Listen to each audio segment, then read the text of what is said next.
Welcome to another edition of the Inspired Stories podcast, where leaders share their experiences so we can learn from their successes and be inspired by how they've overcome adversity. My name is Anthony Codispoti, and today's guest is Cas Maxwell. He's a visionary entrepreneur and community leader who grew up in rural Appalachia and has expanded his business ventures across Ohio with prospecting efforts in Poland and Jamaica. At the age of 23, he opened his first restaurant, showcasing his early commitment to hospitality and community engagement. He is the co-founder of AI Owl, now a certified career college in Ohio, specialized in AI training, software development, and game-based learning. The institution focuses on workforce development and innovative solutions for real-world challenges. He also owns Enjoy Brands, which includes Maxwell's Pizza and River Valley Social, embodying his vision of being the cornerstone of enjoyment across all communities. Beyond his business ventures, he serves as a board member of the Citizens National Bank of McConnellsville and the Ohio Chamber of Commerce's Small Business Council.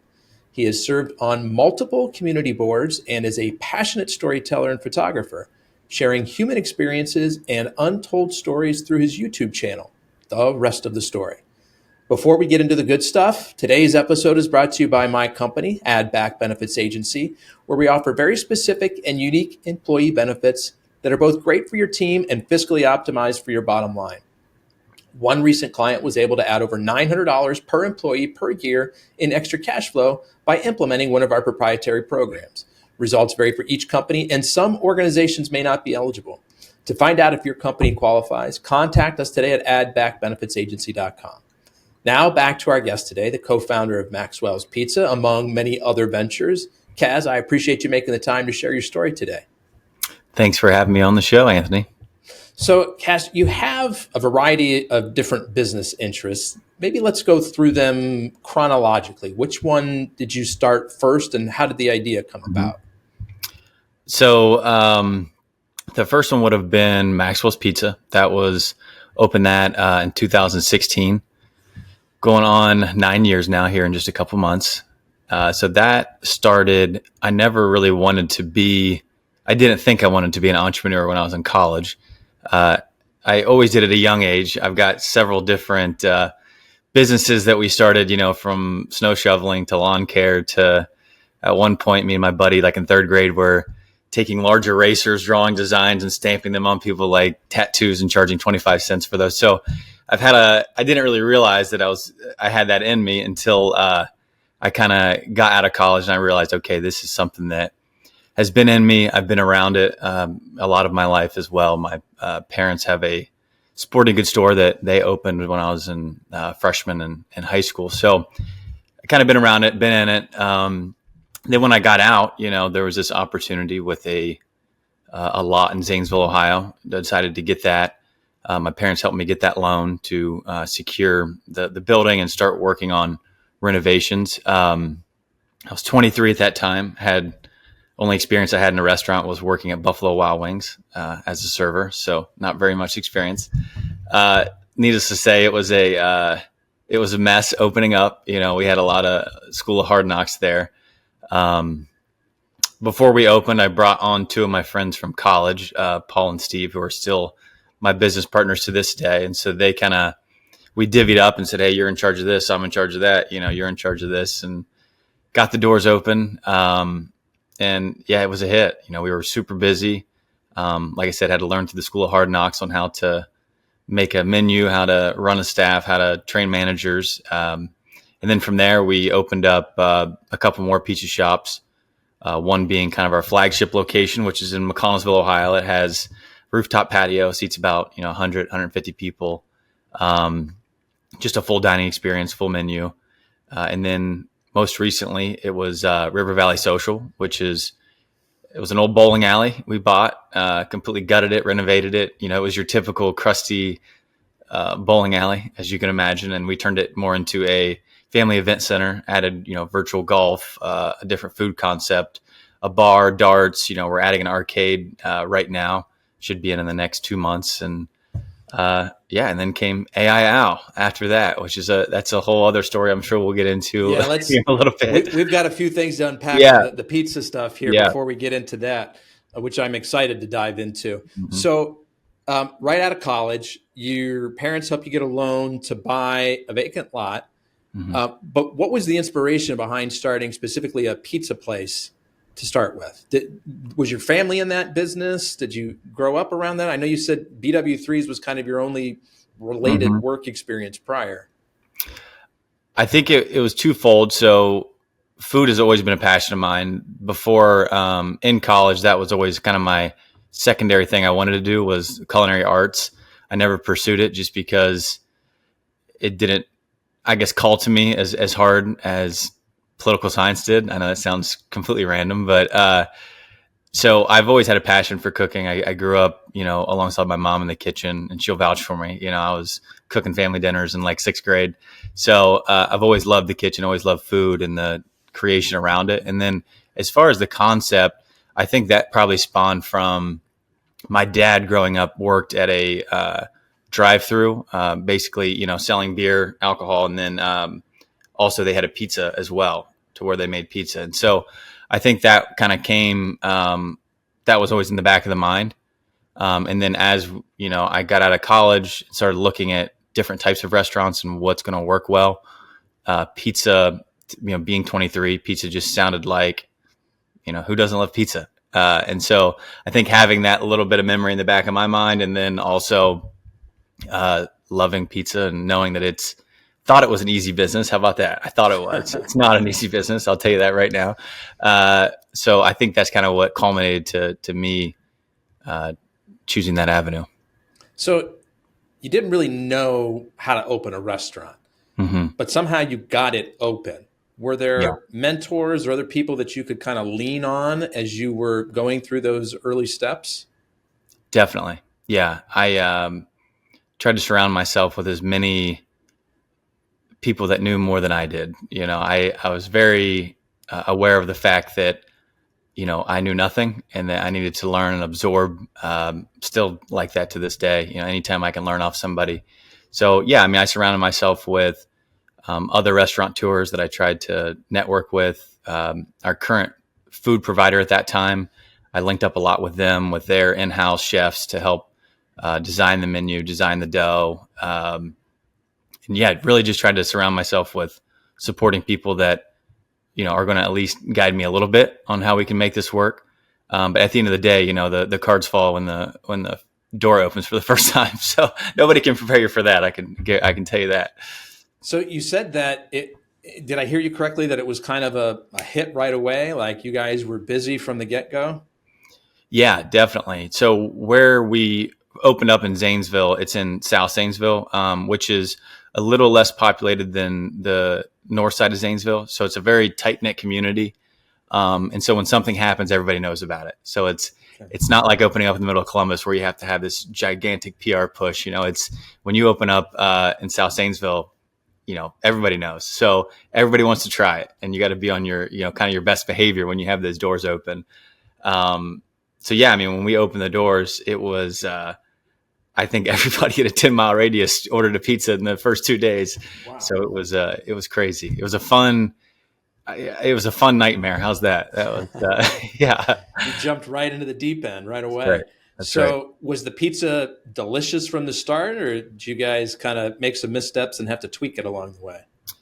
Um, yeah, I mean, of course, I'm going to say it was delicious from the start, but yeah, we've had several iterations over the years. I mean, we've tried to listen to the customers, figure out what they want.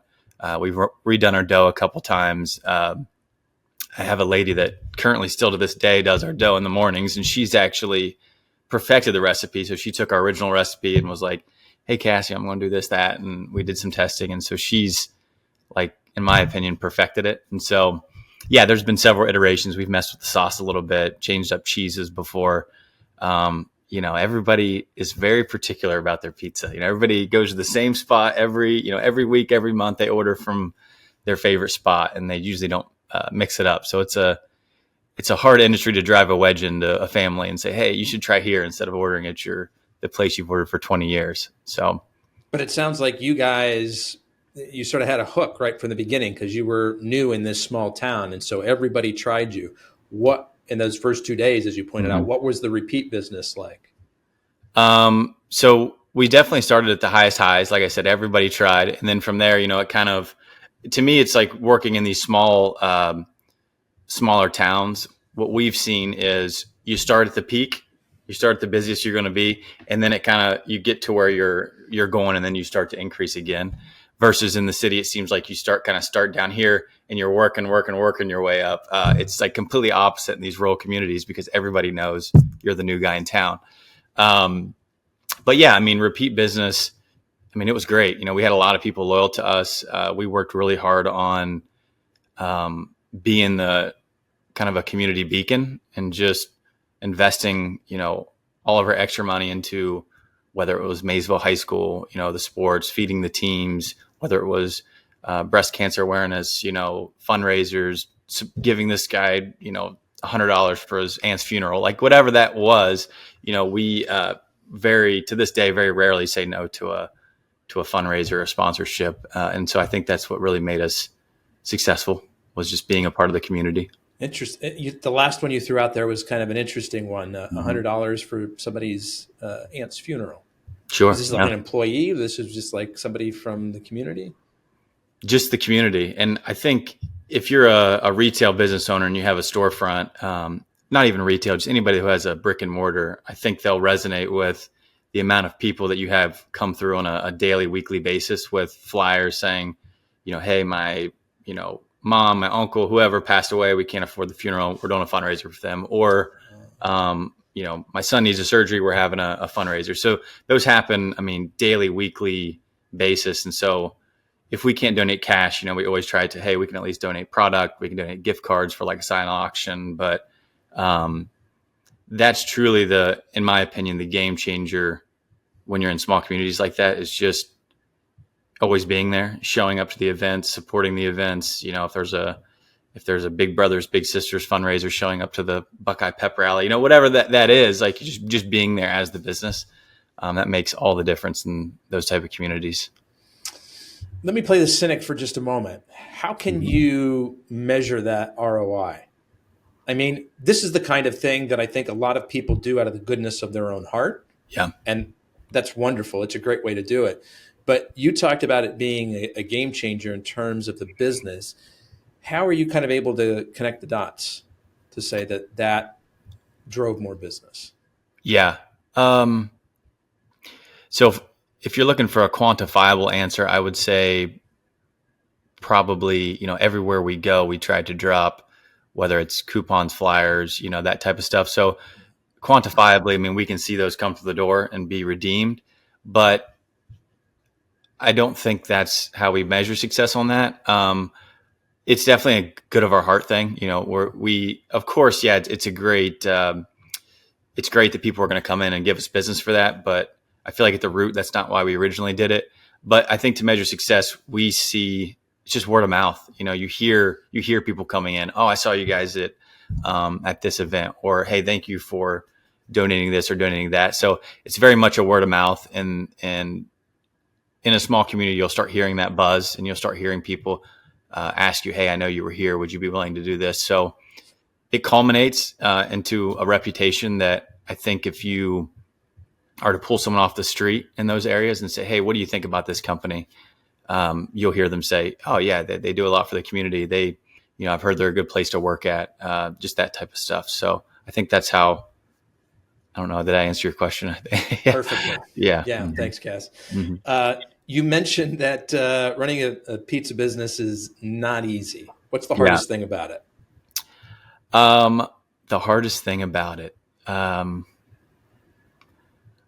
would say, there's a couple things. Number one, like I was saying, everyone's so particular about their pizza. Everybody knows what type of pizza they like, where they order their pizza from. So to disrupt that and try to get them to come in is a very difficult thing. And pizzas are highly customizable as well. And so the amount of ingredients you have to have on hand, and just managing that inventory and spoilage, everything's fresh. It's fresh vegetables. It's usually fresh meat. You can imagine one pizza has like 30 different items you can put on it. So you have to have this huge amount of inventory just for pizzas, not to count, we have a whole menu. So it's like, not to manage, chicken wings and subs, salads, wraps, all of that other inventory that comes along with it. And then I think just the leadership side of things, with the team you have, it's a very young team, always, it's pizza shops and usually tend to attract people that are in high school, the first time jobbers. And so helping them carve that path. Hey, this is what a job looks like. This is how you should conduct yourself in a job. These are the times to go with the flow. These are the times to push back.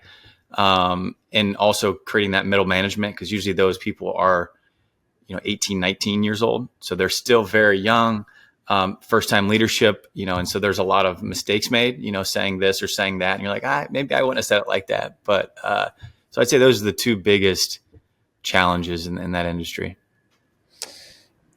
From what I understand, Maxwell's has built a reputation for a very welcoming atmosphere. Yeah. I'm curious if there have been any intentional design or customer service choices that you made early on that helped to kind of really foster this community feel. Definitely. Yeah. Everything that we have ever done since day one has been customer focused. I mean, that's like customer and team focused, I should say as well. We have always tried to, any new training, any new menu, I mean, you name it, the customer is always at the front of mind and going, okay, how do we make this more of a welcoming experience for the guest? Do we always hit that on the head? No. I mean, there's plenty of times, months, years, it's an ebb and flow of just trying to, keep everything where you want it to be. But yeah, I mean, we have implemented just a huge set of core values that we did originally, that we've really always stuck to. And so we call it our SAUCE culture, and SAUCED, each of those stands for something. And, C stands for care, S is service with a smile. And so we tried to implement those core values into how we treat our team, how we treat our guests. If we're designing a new store, we even invoke that into designing that to make the guests feel that as well. So yeah, I mean, it's very much intentional. We want to be that type of a company. How far into the history of Maxwell's were you before you said, we've got something repeatable here, I want to open up a second location? Before the first one even opened. I know that sounds funny, but I just, I don't know. I have this problem. Anytime I dream way too big. And so, after the first one's open, I was like, all right, let's go to the second one. And so, we opened the second one very, very quickly, actually, within 2 years of the first one. And so, to answer your question, I mean, it was a hit, and I was like, this is really cool. I really like this, and let's keep moving. So, rooftop patio in kind of rural Ohio. Were you a little nervous about introducing something like that? I'm sure it was. Well, I'm assuming it was the first of its kind in the area. Am I right? Absolutely, yeah. Okay. I don't know if I was nervous, but there were nervous people. Yes. My big thing was, I grew up in that area. I grew up in McConnellsville my entire life. Love it to death. And I just felt like I knew what we were missing. And I was like, there's so many people in this community that leave every weekend to go to Zanesville or go to Columbus.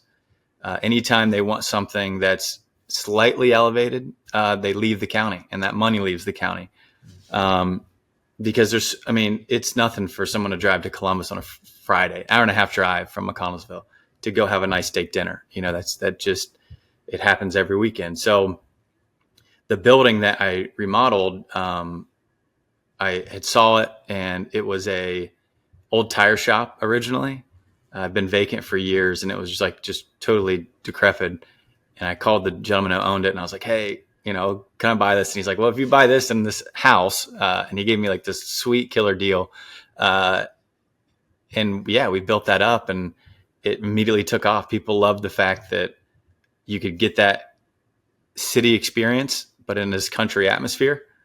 Slightly elevated. We don't ever want to consider ourselves, pretentious. That's not at all what we are, but it's just this casual, fun. It almost feels like you're on the beach during the summer. It overlooks the river. It's a really, really good vibe. So people Overlooks loved it. which river? The Muskingum River. Okay. Which is it's a pretty big river too. So it's a lot of fun. We have live music and. Is it the same menu as the original Maxwell's? It is, yeah. So we've both stores now have the same menu, and we've since expanded our original store to add more seating and a patio there and all of the stuff as well. So. Okay, so then at some point you decide that you're going to open kind of a very different concept, River Valley Social, a family event center. Tell me how the inspiration for that came about. So the rooftop patio location right next door is this bowling alley, right? And so you could almost throw a rock from it, from the pizza shop. And the family who owned it, I think they were just getting older and they were like, all right, I think I'm ready to retire from this. And so he had approached me and was like, would you be willing to buy this? Originally it was a no. And then, we got to thinking more on it and we're like, hey, why don't we buy this, tear it down and build a parking lot? That was originally what we were going to do because we needed more parking for the pizza shop. And the more I personally got to think of it, I'm like, I grew up in this bowling alley. This is a staple of the community. Kids have nothing to do around here. Families have nothing to do. Let's make this into a family event center and let's bring more people to Morgan County, which is where McConnellsville's at. So I think the inspiration was just around building the community up more too. It's my hometown. There's a lot of good people and good seats in that town right now that are doing a lot of great things, from, the brewery to the bed and breakfast to Myers Market. I mean, there's so many fun things that are building up that community. And it's like, this is just another nail in the coffin to just start dragging people into our community. So I think that's really where that spurred from, was just community development. And how long has that been open now? A little over 2 years now. How's that going? Good. We're just slowly creeping up. You know what I mean? It's a whole different challenge opening a bowling alley versus a restaurant. There's a whole different set of skills and learnings. I was never a bowler, so I didn't realize. Once again, bowlers are very particular. There's a lot of stuff you have to do in that bowling alley to make it successful for them. And we're still working out those kinks, and we're very excited for this year because, like I said, we're adding the arcade, which people are pumped for and we're pumped for. And we've, the beer garden's all built out. And so we're going to have, full live bands this summer, and it's going to be a fun summer. So when does the arcade open? They said within 2 months. So I'm kind of at the mercy of the gaming company, but it's looking like the end of February. Okay, so we're recording this in kind of early to mid-January 2025. By the time this comes out, it's going to be pretty close to being opened. Fingers crossed. Oh, yeah. Right? Nice. Oh, well, that's perfect. Yeah. That's perfect. Okay, so you have done well with these pizza restaurants. You are getting some really great momentum with this family event center. You have, I'm going to use the words, you become kind of a cornerstone of the community there. It seems to me logical that you would kind of keep building out in this particular arena of food and hospitality, but you've got an AI company. Yeah. How did that come about? Yeah. The $1 million question. What's the pizza guy doing in technology? Right. That came about. So when ChatGPT dropped in November of 22, I think everybody can agree it changed the world that day, and so we recognize that. When I say we, I mean me and Trace, who's my business partner in this, and we started to just talk about it. And our late and great friend, Tom Johnson, who unfortunately passed away a couple of months ago, he's the one who kind of linked us together and was like, hey guys, this is something you need to look at. There could be a business created around this. And so Trace is also an entrepreneur. And so I think we just kind of came together with our minds, and we found kind of this yin and yang of what his strengths are, what my strengths are, and said, let's do this. Let's create this program. There's a government program out there that allows you to train people, and they kind of reimburse for it. So we started looking into that, submitted our curriculum, and got approved. And that was kind of the initial step. So what does the company do? So we do several different things. One of the things is AI training. So we basically will go into a company. Let's say let's just say you're a law firm, right? And you want to get your team trained up on how to integrate AI tools into their workflow. So you would call us in, we'd work with your team for about 10 hours, and we'll take them through the absolute basics. Like, let's say you've never even heard of AI.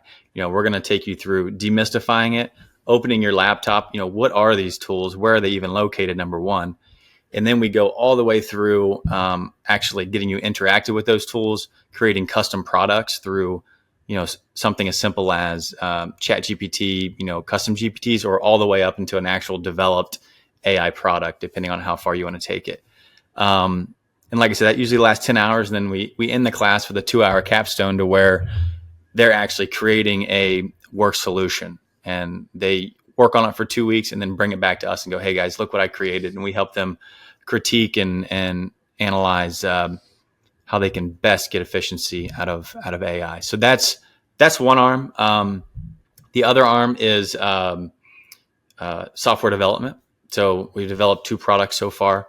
One is a game-based learning system. It's about a 10-hour long game, but it teaches high schoolers how to use AI through gameplay. So they actually start and they save the world pretty much through gameplay. So they start in ancient Egypt and they work their way all the way to the future where they launch a rocket. And through all of these periods in time, they use AI to solve real problems that happened back then. So one is like they're in California and they're helping Atari launch the first game, and they have to actually program the game for Atari to create a real game. And then in the future, they're launching a rocket and they have to use material science, AI, platform and to analyze materials to figure out, what's going to be best in that rocket to get it launched and to Mars, pretty much. So it's a lot of fun.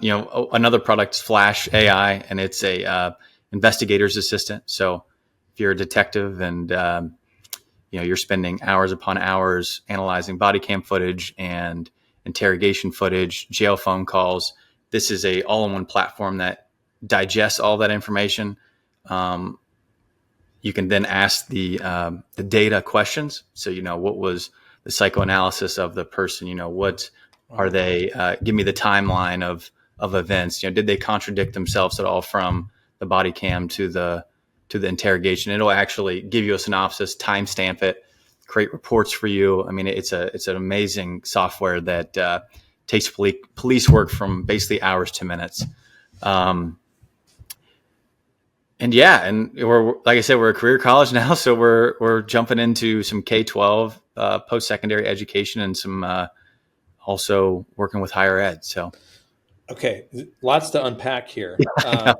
So I'm kind of understanding maybe 3 buckets. There's sort of the education component, which is now a credentialed college, yes? Mm-hmm. Okay, and then the software development. You have 2 products at the moment. Mm-hmm. And so let's talk more about the education piece first, and then we'll get into the products. So what does it mean to be, and tell me if I'm using the wrong lingo, to be a credentialed college? So basically what that means is we can offer post-secondary credentials in the state of Ohio. So we can develop curricula, be able to put people through and offer them certificates.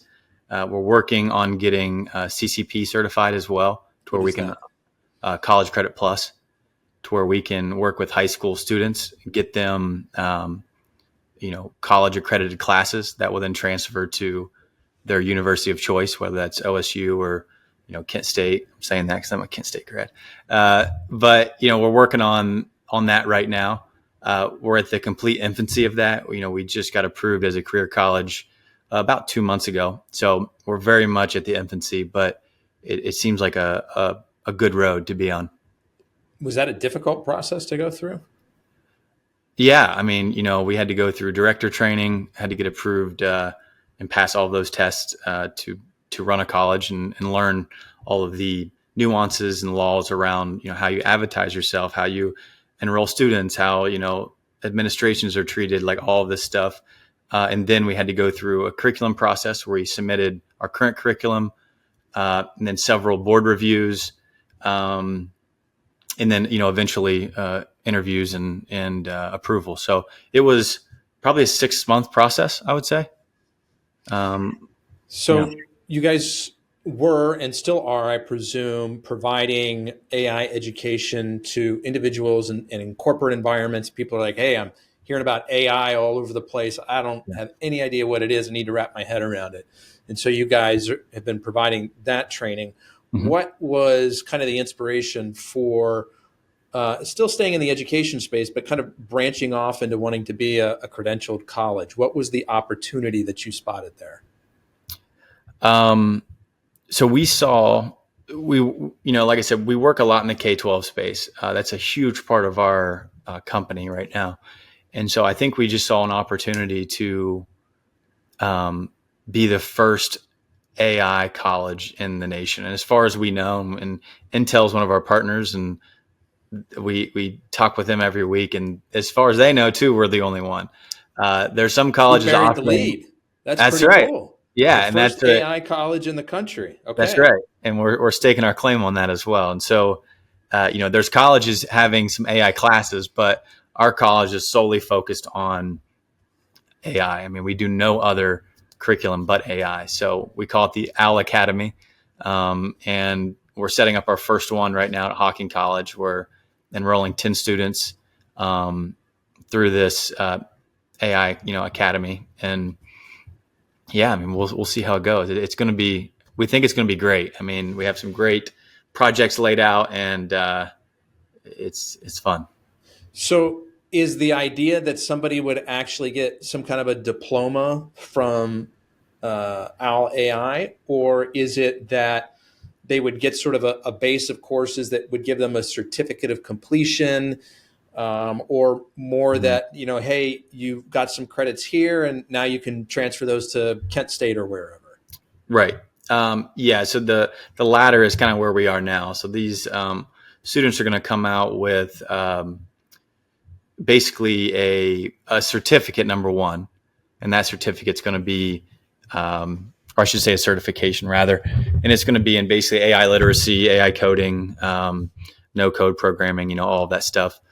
And then, they're going to also get credits to be able to transfer to, whether it's Hawking College, OSU one day, like you said, Kent State, whatever. So like I said, we're very much in the infancy. We're working through that process of, okay, how do we become, how do we align with the standards of other colleges? Because that's really what it is. The college reviews those and go, does that match our curriculum? If it does, we'll transfer these credits.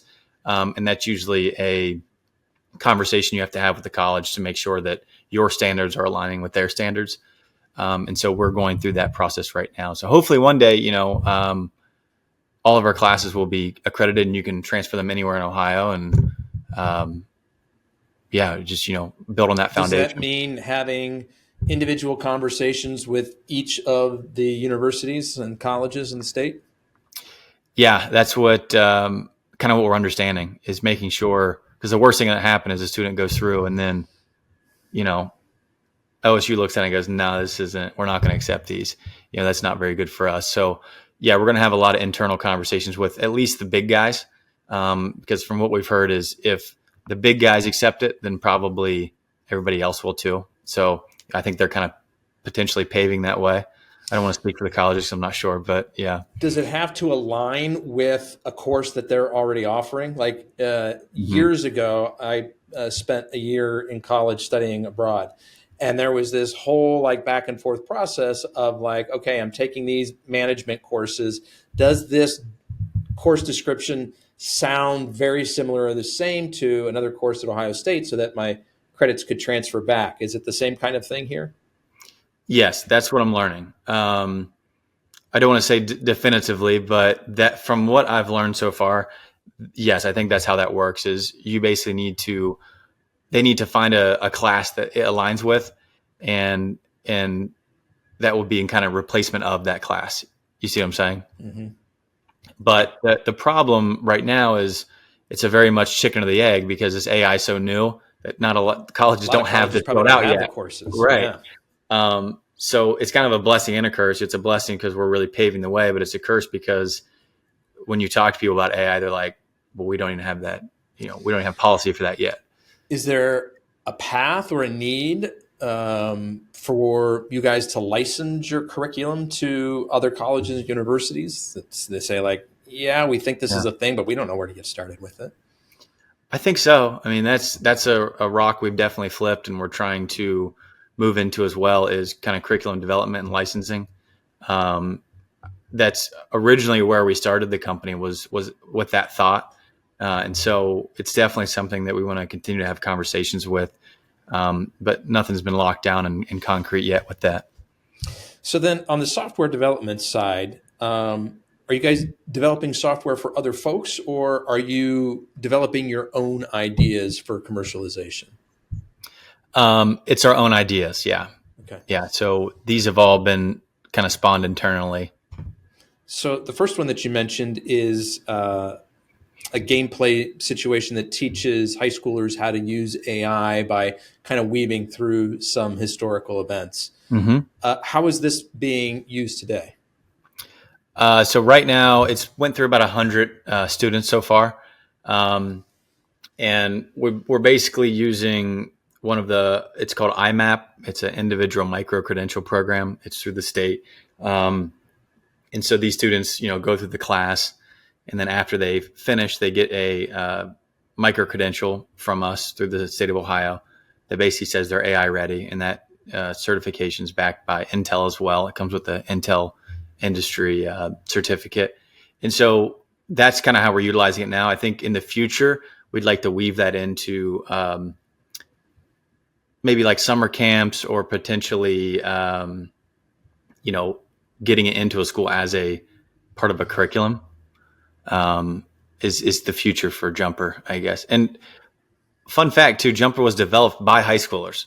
So we brought in several high schoolers through a high school tech internship program last year, and we gave them this idea, and this was solely developed by high schoolers, which is absolutely crazy that a 10-hour game was developed by 17, 18, 19-year-olds, which is really cool. So they're an impressive group, that's for sure. I've got two boys who are 8 and 10. Mm-hmm. Any plans to come out with something that would be a little bit more age appropriate for that bracket? I probably not in the near future. We're really focusing on 9 through 12 right now. But what's funny about AI and education in general is that I'm sure you're already seeing with your kids, with AI, they're learning at such an advanced rate, and they're going to be tackling 12th grade issues in 6th grade very soon. That AI gives the power to someone like our high school tech interns to do something that would usually take a 10-year tenured game developer to do. Now they just did it with no gaming experience, using AI and using that thought partner and all of that. So after this, I can give your kids access to this game, but I would challenge them to just try to walk through. Maybe how old did you say they were? 8 and 10. So maybe the 10-year-old in the next year or two, I think they would be able to understand most of the concepts in the game. I think you'll see that education level is going to be pushed back and back and back, and you're going to have 8th graders working with hardcore material science and development stuff here in the next couple of years. Yeah. Fascinating. And I think you're probably right. The 8-year-old isn't quite there. This was about a year or so ago. I introduced him to ChatGPT for the first time, and I had the paid version where you could have a conversation, dialogue with it on my iPhone. And he was just enthralled with it, but he couldn't wrap his head around that it wasn't a real person that he was talking to. Mm-hmm. So he kept asking questions like, who are your friends, and are you married, and do you have any kids? And it's giving very appropriate answers back that says, I'm not a real person. But it keeps bouncing off of him. So I think he's a little bit early in sort of understanding what it is and how it works. But isn't that fascinating, though, what you just said about the questions that he's asking? Yeah, it's a big topic right now in AI, is the ethical side of things, and how a child doesn't know that it's not a real person. And so, we have to be very watchful as this stuff's developed in the future, that it's very clear that this is not a real person, that this is not someone that you take everything with a grain of salt, kind of. Mm. Um, so it's kind of fascinating you said that, because that is a huge issue right now, and understanding the future of AI, especially with youth and everything surrounding that. So, Mm. Okay, now I want to get into, what is it called? Flash AI? yeah, Is this the body cam footage product? it is. Yeah. This sounds beyond wild. Let me see if I understand it. So, um, law enforcement officers, a lot of them, they wear body cameras, and they're recording all kinds of data throughout the day, right? Mm-hmm. And I have no idea. I'm just guessing, because I'm not involved in law enforcement. I don't know what goes on behind the scenes, but I have to assume that a lot of this data, a lot of this footage probably doesn't get used, doesn't get leveraged in any way, is not useful. Maybe it gets stored on a server for a little while, and Mm-hmm. it would just be too time consuming to go back and to be able to leverage it in some kind of useful way.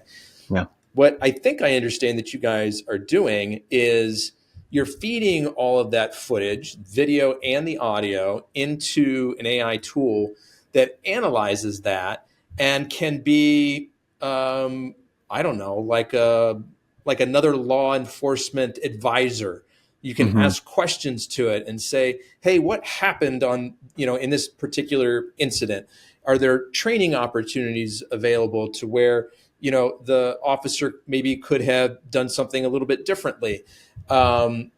You're recording interrogations. Did that person give the same consistent answer throughout? Like, trying to analyze, like, are there inconsistencies that might suggest that this is untrue? Like, I don't know. I'm just kind of rambling here, but it seems to me Mm-hmm. like the possibilities are huge. Definitely, and that's what we think too. It spawned, Trace, my business partner, was training a set of law enforcement, and they were talking about, hey, we've got these interrogations, we have all these files, and it just takes forever to go through, and we have to rewatch. So that's really where it spawned from. And then we brought it internally, and then Neil, who's on our team, really took it and ran and developed this thing. But Trace also mentioned, so we were in a meeting yesterday about this, and he mentioned something that was really cool. He said he thinks this is the DNA of 2025, right? So when DNA first came out years ago, it broke so many cases, and it flipped the law enforcement world upside down. And so we're thinking this AI product is the same way DNA was back then. You can not only feed current cases in there, but imagine, Anthony, over as we look across 10 years from now, let's say this gets implemented today. Well, think about, you have this closed loop server, it's just the information here that it's looking at. It's not worrying about the internet. It has no clue there's even an outside world. It's just focusing on the data you're giving it. And so over 10 years, you're going to have so many interrogations, so many body cam footage, so much stuff. And then let's say I bring you in for an interrogation one day, and you start talking, and I feed this into our main server. Well, then it clicks, and 10 years ago, someone mentioned, Anthony's name. And then it connects a dot from 10 years ago. Wait, this guy was mentioned here 10 years ago.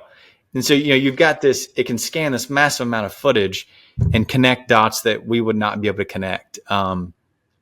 That's the long-term vision. But yeah, I mean, in the near future here, I shouldn't say the near future. I mean, today it's ready to go. But yeah, you can upload body cam footage, interrogation, phone logs, and it's going to basically read all that stuff for you and connect the red rope and spit out and say, this guy, says this here, but he wasn't there at 11 o'clock because on the body cam footage, he was here or whatever. So it's very deep. It's very analytical, very accurate, and it's safe. We're CGI compliant, and we've, on Amazon Gov Cloud and you name it. So it's a cool So, product. Yeah. so we sort of spitballed a little bit on where this could go, but you're Yeah. telling me that there's a version of this product that is ready to go right now, today, January 10th, 2025. Correct. Yep. And we've got kind of a beta going on as well. So I have a dear friend at the Cleveland Police Department. He's in a gang unit up there, and they've got a beta account. And here in the next 30 days, they're going to start launching it and putting some cases in. And so he's excited to see this, and he thinks it's going to be a big time help because, he said with these gang cases, he's like, I can have 8, 10, 20 hours of interrogation footage. And he says, when they're sitting in jail, he said, there's nothing really to do. So people talk on the phone all the time. So he's like, as long as you got quarters. So he's like, there'll be another 6 or 8 hours a day of phone logs. And he's like, so imagine being a detective, because he said on these phone logs, these people are talking, and they're talking to their mom, they're talking to their friend, their girlfriend, and they just get so comfortable, they'll slip up and say, oh, and then they don't even realize they're saying that. But for a detective to have to go through 8 hours of footage every day, time for that. Yeah, I mean, it could be 100 hours of phone logs. Nobody has time for that. So this will all do that for them and help them connect the dots. Then once again, it timestamps it. So it's not the AI making that final decision. The detective clicks on that timestamp, actually listens to it. It's highlighting the data to bring to somebody's attention. Yes. It's not like it's judge, jury, and executioner. Correct. It's just, hey, zero in, somebody focus on this thing right here. Yep. This seems like it's highly relevant. And then a human being gets involved and, can start their work. It makes correct. everything so much more efficient for them. You said yes. Police officer, they're going through all these like in-person interrogations, and they don't have time to listen to the phone logs, right? And to be clear, these are phone logs in prison. So Correct. They're recorded. The prisoners know they're recorded. Sometimes they forget, but this is a common thing. This isn't like an unknown privacy concern. No, yeah, and as far as I know too, they know that it's a recorded line. I mean, when you're put in there, that this is all of this is being recorded.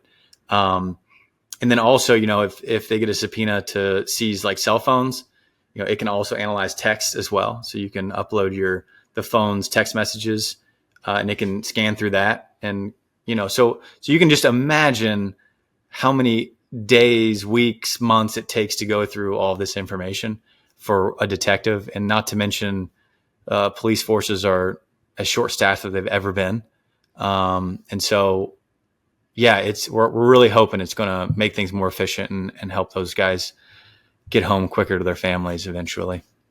So is the intent for this first beta test that they will upload sort of a combination of body cam footage and these phone logs for specific gang related cases, and let's kind of see what surfaces? Is that the idea? Yeah. I mean, the idea is to get it in the field, like a real life scenario, not previous cases, like real time cases, and have them upload this stuff and make sure that it's a critical thought partner for them and an assistant, and that it gets their job done faster and better. So that's the goal of this beta is, we know the product works. We're very confident in it, but we're not detectives. And so do that. And then it also has a prosecuting attorney side too.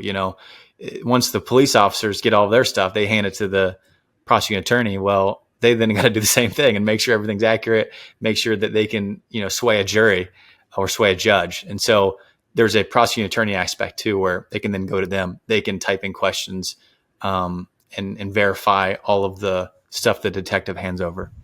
It's fascinating. Yeah. It seems to me that there would be a tremendous amount of computing power required here. I mean, video takes up lots of space, audio less, but still. And then to have to run through it and analyze it. Am I correct? Like, you mentioned that you're on Amazon's government product. The computing power, the infrastructure has to be enormous. Or am I overshooting it? No, I mean, internally it's not enormous, but yes, I mean, on the hosting side, which thankfully we don't have to worry about, but yeah, I mean, on the Amazon GovCloud side, I mean, yes, it is a mega system of not only servers, but just checks and balances, making sure that everything's safe and secure. I believe the FBI uses GovCloud as well. So you can imagine how big that infrastructure is, from backlogging data to firewalls to, server farms to underground bunkers. I'm sure there's servers, like all of this data has to be checked, double checked, triple checked. So I can only imagine how big that network is. Assuming that, of course, you're going to learn things in this beta, right? Mm-hmm. They're going to be things that you didn't think about, blind spots. That's normal process of developing any new product, whether it's software or not. Mm-hmm. So you take that feedback, you'll refine the product, and then are there already kind of like next steps that you have in mind for after this beta kind of concludes? Yeah, I mean, we during the beta, we're hoping. So we've been working with the police departments to design this thing from the beginning, anyways. And so hopefully, obviously not all, but hopefully 80% of the major kinks are worked out, and then we can work out these other 20. But yeah, I think the next step is, really hitting the pavement and getting this thing to a national level and getting it into every piece of local law enforcement, to campus law enforcement, to, you had mentioned training as well. That's a huge opportunity with this, is it can rewatch the body cam footage, listen to what the officer said, and give the chief some feedback on, Cas was saying this, he probably should have said this, or Cas did this. That's really good. You praise him on that. So it will do all that as well. So yeah, we're definitely seeing, just taking it to hopefully the national and state stage at least, but eventually hopefully the national stage here in the coming year. I'm probably getting the cart way in front of the horse here, but assuming that you kind of go on this trajectory that you envision, I wonder if at some point the U.S. government comes in and says, hey, Cas, this is great. You cannot market this or license this overseas. You foresee something like that happening? I mean, what you're talking about is kind of mind-blowing. Yeah. I mean, yeah, I could see many things happening with this product. I don't know. Yeah, I don't know, Anthony. That's a great question.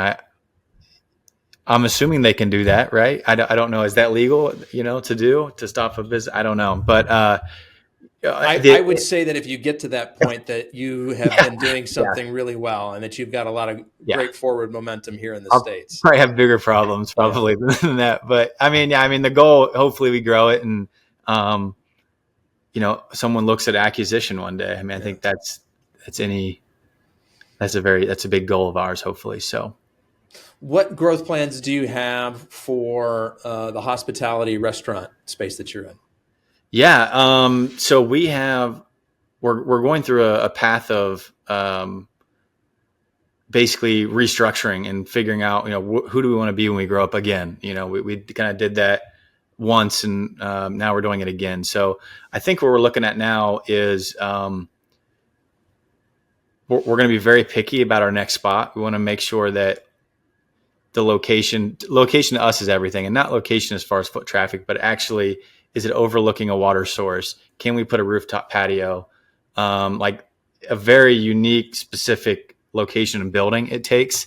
But I think we just want to do slow, steady growth to, potentially 10 stores. I think is what we're looking at for this next, in total, over the course of, probably the next 5 to 10 years. We're actually all coming together here soon everybody's kind of making their own predictions on what they want out of the company. And then we're going to come together here within the next 30 days to kind of see where bring everybody's, right. And give and take and make sure everybody's on the same playing field. Because, as you were describing some of the things that you believe have made your concept so successful, it made me wonder, like, clearly there have to be other kind of small rural communities like McConnellsville in other parts of Ohio or, West Virginia, Kentucky's not too far away, where there could be sort of the same dynamic at play where, if people want a little bit of a different experience, they're having to, drive an hour or two out of town. But you could introduce something that keeps people there, and because of the way that you guys approach business and you get so involved in the communities that, you very quickly become this, trusted partner there that people just gravitate to. Do you think about it in the same way, or do you want to keep it a little bit closer to home, like in terms of geography? Yes, I think we want to keep it closer to home. And that's just better too with just marketing, just organically growing close to each other, kind of having that name recognition. Marietta is a very close community to us. It's only 45 minutes away from McConnellsville. And people know us down there because we have some people that travel back and forth, and you hear all the time, hey, you guys need to bring one of these down here. So keeping it close and keeping it just far enough to where it's not really affecting your current business, but close enough to where people can recognize the name as you come in. That helps just the reputation and the marketing spend tremendously. So I think, we want to stay close. Sorry, I'm just bringing up maps on my computer here because I know the area a little bit. I live in Columbus, which isn't too far away, and I'm just kind of curious to understand the geography to see what else is nearby. Obviously, you guys know that this area way better than I do, and you've already spotted out where those other growth opportunities could be. Is Athens like another community that would make sense? Yeah, definitely. And Athens is, we're very close to Hocking Hills as well. Okay. So, that whole Athens, Nelsonville area, we've talked about. We've talked about another location in Zanesville as well. Mm-hmm. There's several little communities down there that we're all like, it's all Appalachian communities. Like, there's all that, I don't know. It just seems like Appalachian people stick together, we're all kind of the same in some way. I found that getting to Columbus as well and networking. It's cool. It's a cool community. Because McConnellsville it's a pretty small town, but clearly it's big enough where you guys have done really well with it. And if Google Maps is accurate in terms of like the size of the font, indicating the size of the town, lots of opportunities around there. Yeah, it is very small. The town itself is 1,600, and our whole county only has 15,000 people. But we're a big tourist county. We have huge amounts of outdoor recreation, hunting, fishing. We got Jesse Owens State Park in the county, so it's we get a lot of that traffic throughout the summer to draw people in. Mm-hmm. Cas, I want to shift gears on you now and ask about a serious challenge that you've overcome, whether it was something personal, professional, maybe something that intertwined the two. What that was like getting through it, and some lessons that you learned. So I think the biggest challenge I ever had in business would have been, I tried to open a restaurant actually up here in Columbus, as a matter of fact. It opened and it did not succeed. And so that was a huge, as you can imagine, blow to everything. And it was, what really sucked is I borrowed money from my mom's 401k. I borrowed money from my grandma's, borrowed some money off my brother-in-law. My grandpa actually took a home mortgage to help as well. So that was they all invested in me, but it didn't succeed. And so I'm not the type of guy that's going to go, okay, sorry about your luck. I got to repay that. So to this day, as of here just recently, pretty much everybody's paid back, which is great. But that was a hard time. I was like 20, I've been 27, and you just think it's the end of the world. Like seriously, is just spiraling depression. You're just like, you feel like a failure. You don't want to tell anybody because, you just feel like you're going to be judged. And maybe some people did, but it's hard to understand if you've never ran a business but what it taught me was, number one, as cliche as it sounds, it's just money. You know what I mean? There's always a way out. Like, don't ever let yourself get in depression because of a financial hiccup. Like, you can always dig your way out of a hole. Don't let that define you, that happened. And I think also that, you don't really realize how much you learn on those failures. Like I say it's the best, worst thing that ever happened to us, because the amount of stuff we learned from that is, I mean, from negotiating out of a lease to how to get certain loans, when you're low on cash like that, how to refinance. I mean, it taught me so much, and just a location. The problem was we went into a bad location, and I still stake the claim on that. It was we were led into that location by some people that were probably saw some young 20-year-olds and was like, all right, we can get them to sign, and they did. Paid way too much for lease. Didn't understand triple net, and you know what I mean? Like I learned so much. And so now, it's definitely helped develop myself and Paul and Steve into the business owners we are today. We know what a good deal versus a bad deal looks like. And, you can't learn that stuff in school. I'm telling you, that's the best learning experience a guy can have is failure. And I want to give some context to this, because, you talked about spiraling depression. You talked about, you can't understand what it's like unless you've been through it.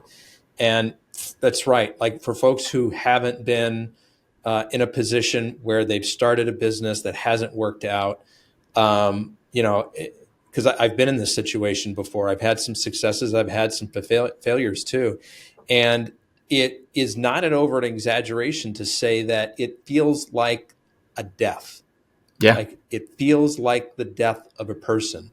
But I'll speak for myself. It seems to linger even longer, right? Because it feels like it is a complete reflection of who you are and your worth and your value as a person, and it's really hard to shake that feeling. Would you feel the same way? Absolutely. I mean, if this podcast would have happened 4 years ago, let's say, even 3 years ago, I probably wouldn't even have brought it up. It was such and it still is kind of a sore subject. Even when I'm in that area of Columbus, it makes you irk a little bit. And it is a defining moment. It really is. It truly is a defining moment in a entrepreneur's life when you have a failure. I mean, it takes you it whacks you like a baseball bat, but I think what Teddy Roosevelt had, that man in the arena quote, you know what I mean? Like, it's the people who stepped up and actually got into the arena, whether they win or lose, versus just standing on the outside of the arena, pointing fingers. And so I wear it as a honorable badge now that got through it, learned some stuff, but yeah, it lingers. That's a fact. Yeah, I love what you're talking about with Teddy Roosevelt, because I made a decision a long time ago that life is not meant to be a spectator sport. Yep. And so take the good, take the bad, take the ups, take the downs, but I want to be in the game, coach. Put me in. And it sounds like you're wired the same kind of way. Definitely. Yeah. And if you hadn't taken that experience, if you hadn't had that significant setback, those losses, right, there's, like you said, there were so many things that you learned from it. There were probably other mistakes that you would have made in some of your businesses if you had not gone through that previously. Mm-hmm. Yeah. Yeah.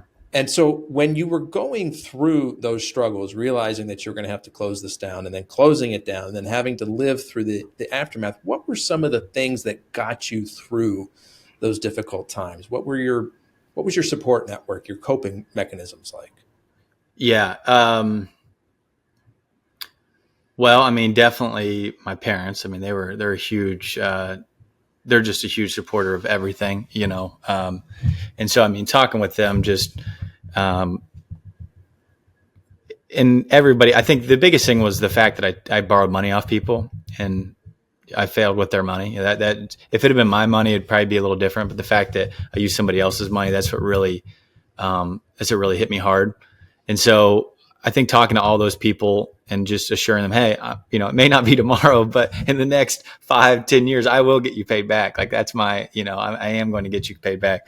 And I think just for them to say, hey, yeah, it sucks, but it's okay. You know what I mean? It happens. We gave you this with understanding that this could potentially happen. And that we were just, happy to see you try. And obviously,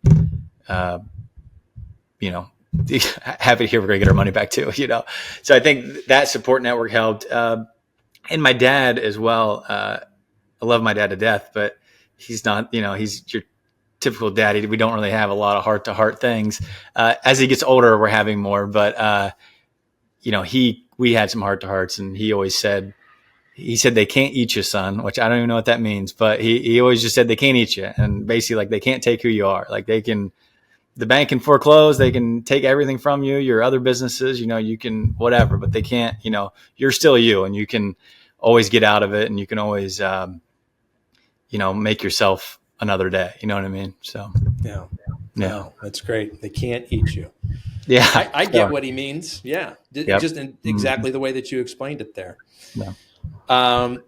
Before I ask my last question, I want to make sure that we give voice to your YouTube channel. Tell us about that. Oh, yeah. Yeah. Thank you. I got The rest of the story, which for an old guy like me reminds me of Paul Harvey, old NPR guy. Does that ring? Do you know that connection?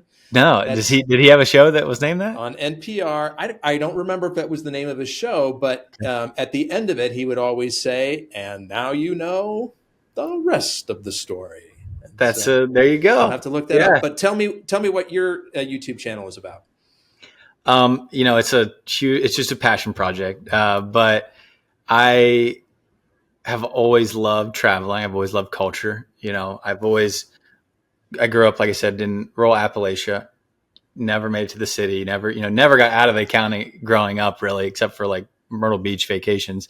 So I always had like a huge curiosity of the world, like what's out there, And so when I finally got older and got to the age where I could afford to travel, I finally made it to Europe. I think not until I was 30, but, it just sparked this, fever of, I want to check out all of these people. I always loved watching Anthony Bourdain, from every iteration of shows that he had.